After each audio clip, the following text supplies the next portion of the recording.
বন্ধুসকল ইয়াৰ মালচিং পদ্ধতিত তিয়ঁহ লগাইছে আচলতে মালচিংটো কিয় কৰা হয় আপোনালোকক আগতে কৈছোঁ মালচিংটো পাৰিলে ইয়াতে বন বাতসমূহ নহয় ইয়াতে বন মানে চিকুণাৰ প্ৰয়োজন নাথাকে অলপ কম খৰচত খুব এটা খৰচ নহয় আচলতে মালচিঙৰ এইটো মালচিং আমাক কৃষকজনে জনাইছে যে এইটো 3 বছৰ তেওঁ 3 বছৰ মানে মালচিং এনেকৈ পাৰি থৈছে আৰু ইয়াতে ধুনীয়াকৈ তেওঁ প্ৰতি বছৰে লগাইছে ইয়াতে আপোনাৰ কবি খেতিও কৰিছিলে তেওঁ এই মালচিঙতে কবি খেতি কৰিছিলে তাৰপিছতে জিকা ভোলো লগাইছে মালচিঙতে জলকীয়া লগাই তেখেতে চ' আপোনালোকে কৰি চাব পাৰে তিয়ঁহ লগা মানে ফুলা আৰম্ভ হৈছে আমি যেতিয়া লাগিব তেতিয়া আহিম তিয়ঁহ খাবৰ কাৰণে আমি প্ৰতি বছৰে আহোঁ এই বাগানখনলৈ আৰু এখন ডাঙৰ বাগান তাত আমাক মাতিছে আচলতে আমি তালৈও যাম তাতে মাছ মেলন কৰিছে তৰমুজ কৰিছে আমি আপোনালোকক সেই ভিডিঅ'সমূহ দেখুৱাম তৰমুজ মাছ মেলন আদি এইবিলাক মানে কেনেকৈ তেওঁলোকে কৰে কি কি মেডিচিন ইউজ কৰে বা কি কি পদ্ধতিয়ে কৰিব লাগে আমি আপোনালোকক দেখুৱাম এয়া দেখুৱালে আপোনালোকক তিয়ঁহ খেতিৰ তিয়ঁহৰ বাগান এয়া ষ্টাৰ্টিং হৈছে আৰু কম খৰচত পদ্ধতিগতভাৱে কৰা খেতি এইটো খুব এটা খৰচ নহয় বান্ধিব লাগে ধুনীয়া এইটো জাতটো তিয়ঁহ এই জাতটো তিয়ঁহৰ জাতটো মালিনী কিমান ওখ হয় চাই এতিয়া এইটো নিজৰ লগত কথা যিমান দিব পাৰিব কাৰণে কৰিছে আহা দি থাকিলে ওখ হৈ যায় ওখ হৈ গঠিব বেমাৰ আজাৰ নহ'লে বেমাৰ আজাৰ পৰা পৰিত্ৰাণ পাবৰ কাৰণে কি কি ইউজ কৰা হয়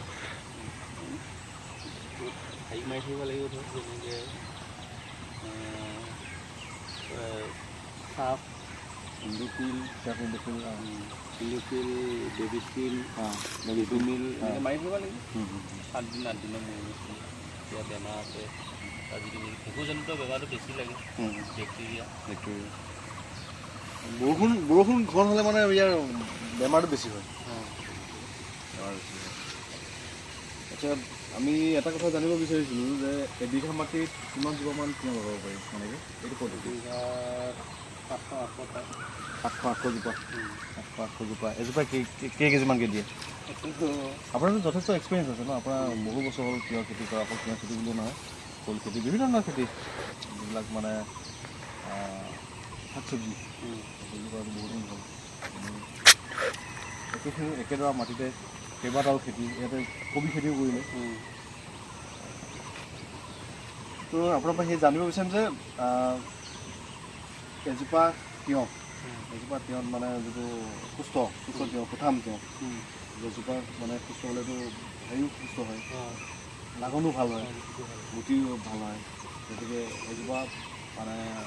ভাল তিয়ঁহ কিমান দিব পাৰে 5-6 কেজি মাৰ্কেটত যদি আমি 10-15 টকাও দিওঁ পাৰ বিঘাত 80,000-90,000 টকা ইনকাম হয় যিটো আমি ধান খেতি বা অন্যান্য খেতি কৰিলে সেইটো মানে লাভালাভ পোৱা নাযায় কিমানখিনি আকাশ পাতাল মানে ডিফাৰেঞ্চ থাকে তো আমাৰ যিসকল নিবনুৱা আছে আচলতে এনেকৈ ধুনীয়াকৈ খুব বেছি নালাগে এজন নিবনুৱাই যদি 2 বিঘা মাটিও মানে তিয়ঁহ খেতি বা ভোল জাতীয় তেনেকৈ খেতি কৰে ন